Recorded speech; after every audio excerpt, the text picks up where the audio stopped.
Em falar nesse montão a nada, como é que está o esquema de Israel e Hezbollah? Concordaram de novo num cessar-fogo que nunca acontece de fato na prática. Esse meio de campo é um bate-cabeça, Amanda, entre Israel e Hezbollah.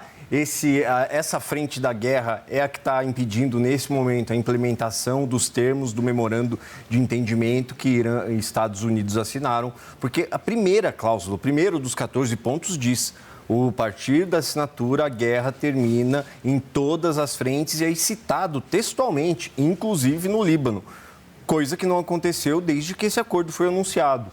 Desde que Estados Unidos e Irã começaram a anunciar o memorando de entendimento, anunciaram as assinaturas, não teve nenhum dia que o território libanês não foi atacado pelo exército israelense e, por sua vez, o exército israelense fala que esses ataques são respostas a ataques do Hezbollah contra alvos do exército israelense.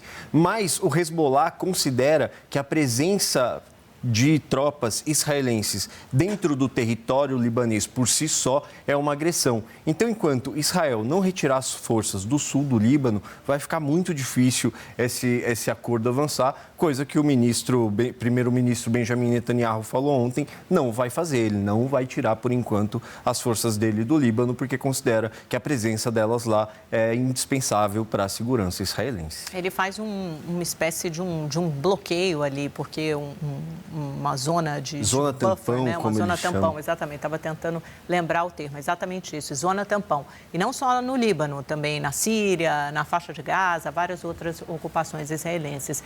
Renato Machado, vem para cá comentar conosco essa parte do ministro Netanyahu dizendo que o Líbano, um ministro do Netanyahu, na verdade, não é o primeiro-ministro Benjamin Netanyahu, mas um ministro do governo Netanyahu dizendo que o Líbano deve arder em chamas. É bom lembrar que há uma ala muito dura e muito ortodoxa que compõe e dá sustentação ao governo Netanyahu.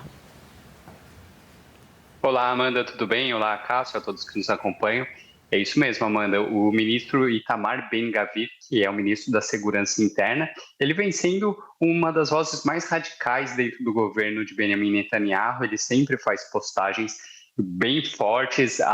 Logo depois que foi anunciado o acordo entre Estados Unidos e Irã, ele já havia falado que esse acordo não diz respeito a Israel e que Israel não é subordinado aos Estados Unidos, é um Estado independente.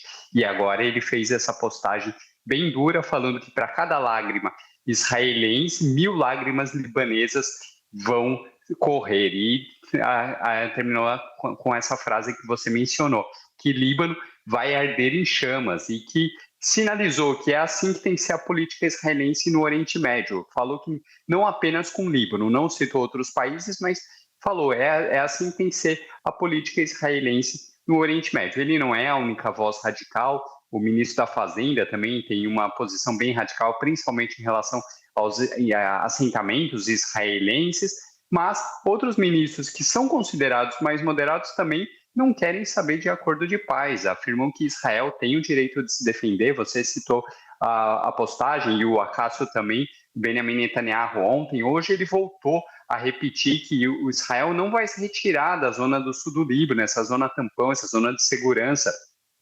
E o ataque do Hezbollah ontem, que matou 4 militares, sendo que um deles era um oficial conceituado do exército israelense, isso está sendo usado como um dos motivos para Israel manter o seu aparato de defesa.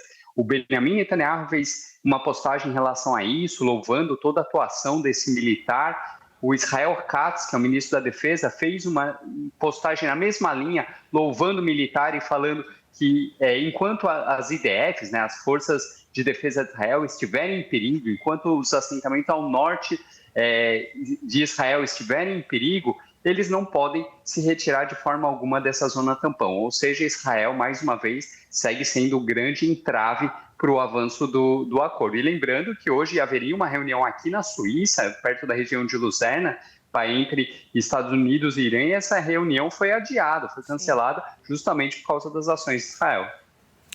Obrigada, Renato. E, Acácio, o Donald Trump cometeu uma descortesia imensa em relação à primeira-ministra italiana Giorgia Meloni, que, aliás, é uma aliada sua, não dá nem para entender. Depois do encontro deles na cúpula do G7, ele disse que a primeira-ministra implorou por uma foto com ele e ele só consentiu porque ficou com pena dela?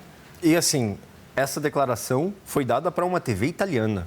O presidente Donald Trump falou para uma TV italiana que a primeira-ministra da Itália, o país a qual essa TV pertence, que durante o encontro do G7, que aconteceu em Evian, na França, está aí as imagens, uma das imagens do encontro entre Giorgia Meloni e o presidente Donald Trump.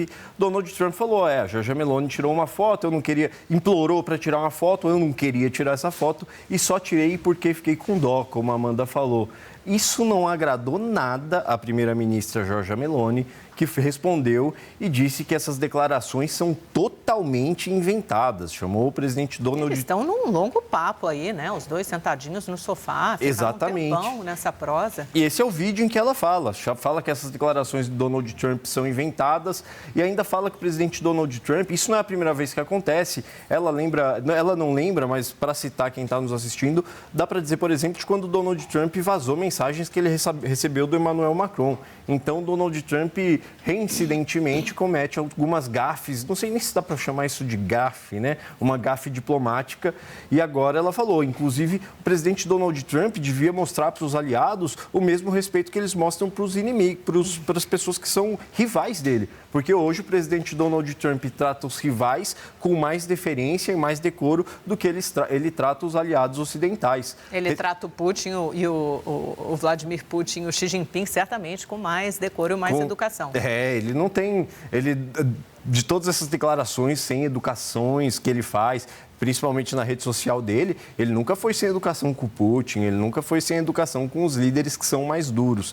Então é para isso que a Giorgia Meloni chama atenção. Recentemente eles trocaram farpas por causa das declarações que o Papa fez contra a guerra. O Donald Trump respondeu, criticou o Papa, Giorgia Meloni saiu em defesa do Papa. Então é como você falou, uma liderança que já foi aliada, mais próxima do presidente Donald Trump, principalmente por causa do campo ideológico em que os dois estão, que são apontados como líderes de direita, de extrema direita, nesse momento agora em atrito por causa das declarações do presidente Donald Trump, né?